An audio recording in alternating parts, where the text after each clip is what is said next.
అందరికీ వందనములు. దేవుని నామమున స్తోత్రములు. ఎలా ఉన్నారండి? బాగున్నారా? మంచిది. ఈరోజు మన ధ్యానాంశము బాధల్లో దేవుడు నెమ్మదినిచ్చును. బాధలలో దేవుడు నెమ్మదినిచ్చును. 1 సమూయేలు 1వ అధ్యాయం 11వ వచనం.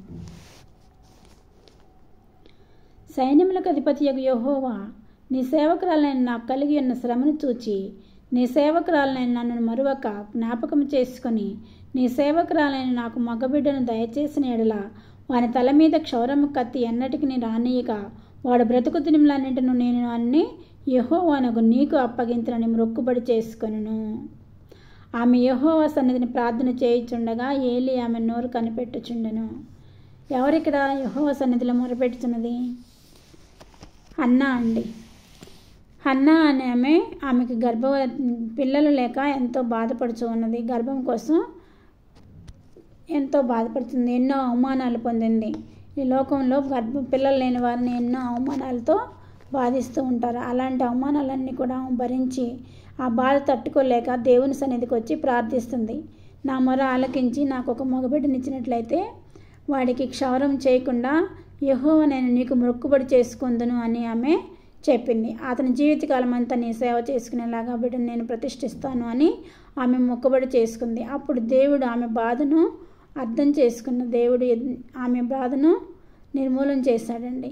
ఆమెకు గర్భఫలం అనుగ్రహించాడు. సమూయేలు అనే బిడ్డను ఆమెకు అనుగ్రహించాడు. సమూయేలు అనే బిడ్డను అనుగ్రహించినప్పుడు ఆమె ఆ బిడ్డను దేవాలయంలో విడిచిపెట్టి ఆమె దుఃఖము నాట్యముగా మారిపోయినది.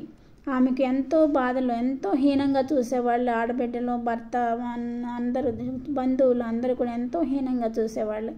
అలాంటి పరిస్థితుల్లో ఆమె దేవుని మొక్కుబడి చేసుకొని దేవుడు ఆమెకు సమూయేలుని అనుగ్రహించాడు. ఆమె దుఃఖము నాట్యంగా మార్చబడింది. అలాగే ఇంకా ఎవరు బాధల నుండి విముక్తి పొందినవారు, నెమ్మది పొందినవారంటే 2వ రాజులు 20వ అధ్యాయం 1-3 వచనాలు. హిజ్కియాకి మరణకరమైన జబ్బు వచ్చి చనిపోతావు అని చెప్పినప్పుడు ఆయన కన్నీటితో ప్రార్థించినప్పుడు దేవుడు ఆయన ప్రార్థన ఆలకించి ఆయనకి మరలా 15 సంవత్సరంలో ఆయుష్ పొడిగించాడు. సో హిజ్కియాకి బాధల్లో నెమ్మది అనేది కలిగించాడు దేవుడు. ఇంకా ఎవరికి నెమ్మది కలిగింది బైబిల్లో అంటే ఆదికాండం 37-39 వచనము. యోసేపు అండి. 3:6, 4, 41, 50 వచనాలు 37లో. ఇక్కడ అన్నదమ్ములు అమ్మివేశారండి యోసేపుని. అన్నదమ్ములు అమ్మివేశారు. పోతీఫర్ అనే అతను తీసుకుని వెళ్ళి అతన్ని గృహాధికారిగా చేసుకున్నాడండి. అతను గృహాధికారిగా అన్ని అధికారాలు అనుభవిస్తూ అక్కడ సేవ చేస్తూ ఉన్నాడు. దేవుడిని నమ్ముకున్నాడు. బాల్యంలో అన్నలు అమ్మేసిన దగ్గర నుండి కూడా దేవుడు అతనికి తోడై ఉన్నాడు. అక్కడ మళ్ళీ పోతీఫర్ భార్య ఆయన మీద అపనింద వేసి జైలుకి పంపిస్తుందండి. ఎన్నో కష్టాలు, ఎన్నో బాధలు ఉన్నప్పటికీ యోసేపు దేవుణ్ణి మాత్రం మర్చిపోలేదండి. దేవునితో సహవాసం కలిగి ఉన్నాడండి. దేవుని నమ్ముకొని దేవుడు ఆయనకు తోడుగా ఉన్నాడు. జైల్లో ఉన్నాడండి. జైల్లో ఒక ఫ్రెండ్ ఉంటాడు. అతనికి సహాయం చేసి నన్ను బయటికి వెళ్ళినప్పుడు నన్ను జ్ఞాపకం చేసుకోమంటే అతను కూడా మర్చిపోతాడండి. అతను కూడా మర్చిపోయినప్పుడు దేవుడు మాత్రం మర్చిపోలేదండి. దేవుడు మర్చిపోకుండా ఐగుప్తు రాజుకి ఒక దర్శనం కలుగుతుందండి. ఆ కలభావం చెప్పిన వాళ్ళకి ఎవరు చెప్తారని ఆలోచిస్తున్నప్పుడు అప్పుడు జైల్లో ఉన్న యోసేపు చెప్తాడని రాజుగారికి చెప్తారు. రాజుగారు జైల్లో నుండి యోసేపుని విడిపించి కలభావం చెప్పిన తర్వాత ఐగుప్తుకి ప్రధానిగా చేస్తాడండి. మన దేవుడు ఎంత గొప్పవాడో చూశాడని నెమ్మది కలుగజేసే దేవుడు అండి. బాధల్లో నెమ్మది కలుగజేసేవాడు. ఎంతో బాధలో ఉన్నాడు యోసేపు, ఎంతో కష్టాల్లో ఉన్నాడు. అలాంటి యోసేపుకి ప్రధానమంత్రిని చేశాడు రాజుగారు. అప్పుడు ప్రిజన్ నుండి ప్రైమ్ మినిస్టర్ అయ్యాడు యోసేపు. ఈ రీతిగా బాధల్లో నెమ్మది పొందాడండి. అతనికి దేవుడు తోడై ఉన్నాడు. యోసేపుకి దేవుడు తోడై ఉన్నాడు. అలాగే కీర్తన గ్రంథం 3:1-4, 1-4 వరకు. దావీదుని బాధించేవారు అనేకులు ఉన్నారండి. రాజు అయ్యాడు. అయినప్పటికీ దావీదుకి ఎన్నో శ్రమలు, శోధనలు, వేదనలు వచ్చినప్పటికీ దావీదు దేవుడిని మర్చిపోలేదండి. దేవుడితో సహవాసం చేశాడు. దేవుడు ఏమన్నాడు దావీదు గురించి? దావీదు నా ఇష్టానుసారుడు అన్నాడు. అలాంటి దావీదుని ఎన్నో బాధలు వచ్చినప్పటికీ ఆ బాధల నుండి తప్పించి రాజుగా చేశాడండి. సో దావీదు యొక్క బాధలు పోయి, ఆయన శ్రమలు, శోధనలు పోయి, ఆయన శోధన కన్నీరు నాట్యంగా మార్చాడు దేవుడు. ఆయన దేవుని సన్నిధిలో నాట్యం చేసినంత సంతోషము ఆయనకి అనుగ్రహించాడు. సో దావీదుకి బాధల్లో నెమ్మదిని కలుగ చేశాడు. అలాగే పౌలు గారండి, అపోస్తుల కార్యం 20:19 పౌలు గారు అనేక శ్రమలు పొందారు. ప్రాణం తీస్తారన్న భయం కూడా లేకుండా ఆయన దేవుని గురించి ప్రచారం చేశారండి. పౌలు గారు పడిన శ్రమలు ఎన్ని కాదండి. చనిపోతాననే భయం అని అతనికి లేకుండా, యూదులు ఏం చేస్తారనే భయం లేకుండా ఆయన దేవుణ్ణి సేవ చేశాడు. ఆయనకి నెమ్మదినిచ్చాడు దేవుడు. జీవ కిరీటం ఇచ్చాడు పౌలు గారికి. తర్వాత నయోమి అండి, రూతు గ్రంథం 1:7 అండి.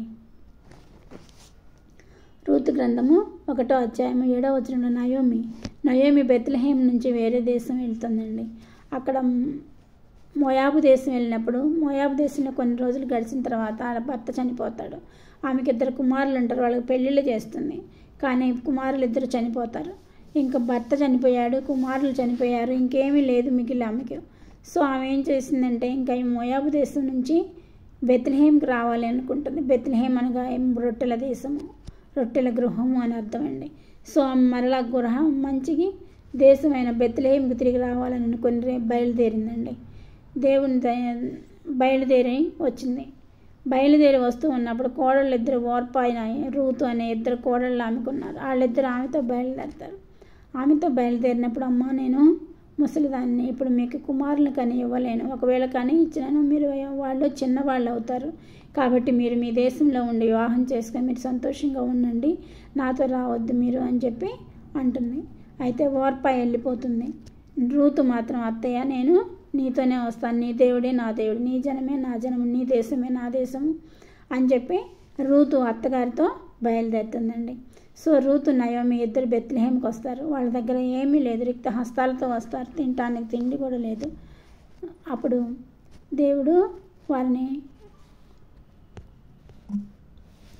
దేవుడు వారి యొక్క బాధల్ని చూశాడండి. అప్పుడు బోయజ్ అనే అతను రూతుని వివాహం చేసుకోవటం జరుగుతుందండి. బోయజ్ రూతుని వివాహం చేసుకోవటం వల్ల నయోమి యొక్క జీవితము ఫలించింది. నయోమిని ఆశీర్వదించబడింది దేవుని చేత. ఆమె దేవుని చేత నయోమి అనగా మధురం, కానీ ఆమె మారాగా మారింది. అయినప్పటికీ దేవుడు ఆమెని మళ్ళా మధురంగా మార్చి ఆమె జీవితాన్ని సంతోషంగా మార్చి ఆమె కోడలైన రూతుని బోయజ్ వివాహం చేసుకునేలాగా చేశాడు. ఆమె కోడలైన రూతు దావీదు వంశంలో యేసుప్రభు పుట్టడానికి ఆమె వంశావళిలో ఆమె లెక్కించబడింది. కాబట్టి దేవుడు ఆశీర్వదించితే ఎంత అద్భుతంగా దీవిస్తాడో కదండి. బాధల్లో నెమ్మదినిచ్చే దేవుడు. వీరికి తినటానికి తిండి లేని సమయంలో దేవుడు వీరిని ఆశీర్వదించి మరి ఒక దేవాది దేవుడైన యేసు ప్రభువు ఆమె వంశావళిలో జన్మించేలాగా ఆమెను వంశావళిలోకి చేర్చడం జరిగిందండి. దేవుడు మన బాధల్లో నెమ్మదినిచ్చే దేవుడు అండి. మనకు బాధలు ఉన్నాయని, కష్టాలు ఉన్నాయని మనం దేవుడిని ప్రార్థించడం మర్చిపోకూడదండి. దేవుడు నెమ్మది తప్పకుండా ఇస్తాడు. ఈ పాత సంవత్సరంలో ఉన్న బాధల్లో నెమ్మది రావాలని, మీకు ఈ నూతన సంవత్సరంలో నెమ్మది దొరికి మీరు సంతోషంగా జీవించాలని కోరుకుంటూ ఈ చిన్న వాక్యాన్ని ముగిస్తున్నానండి. చిన్న ప్రార్థన చేసుకుందామండి. సర్వశక్తి మిక్కిలి కృపగలిగిన ఘనమైన యేసురాజా, మీ పాదంలో స్తుతులు స్తోత్రములు తండ్రి. బాధల్లో నెమ్మదినిచ్చే దేవా నీకు వందనాలు ప్రభా, స్తోత్రాలు నాయన. అయ్యా హన్నా బాధను తీర్చావు తండ్రి. నయోమి బాధను తీర్చినావు నాయన, నీకు స్తోత్రాల ప్రభా. ఇలాగే నాయన యోసేపుని ప్రభా ప్రధానమంత్రిని చేసావు తండ్రి. అనేక మందిని ఆశీర్వదించిన దేవ మమ్మల్ని కూడా ఆశీర్వదించయ్యా. మాకున్న కష్టాలు నష్టాలను బట్టి ప్రభా మమ్మల్ని శోధన వేదన బాధల నుండి నాయన ఈ నూతన సంవత్సరంలో నాయన బాధల్లో నెమ్మది కలుగు చేయి ప్రభా. అది ఎలాంటి బాధ అయినా తండ్రి, రోగమైనా, రొక్కైనా, అప్పుల బాధలైనా, వివాహం కాలేదైనా, జ్వరాలు వచ్చినాయా నాయన, అనారోగ్యంతో బాధపడుతున్నా, లేక ఉద్యోగం లేదని బాధపడుతున్నా, ఎలాంటి వేదనైనా, ఎలాంటి శోధనైనా ప్రభా వారిని బాధల్లో నెమ్మది కలుగ చేయి ప్రభా. ప్రతి ఒక్కరికి నెమ్మది కలుగ చేసి ఈ నూతన సంవత్సరం నూతనంగా ఆశీర్వదించి దీవించమని మా ప్రభును ప్రియకుమారుడైన యేసుక్రీస్తు నామమున అడుగుచున్నాను తండ్రి. ఆమేన్.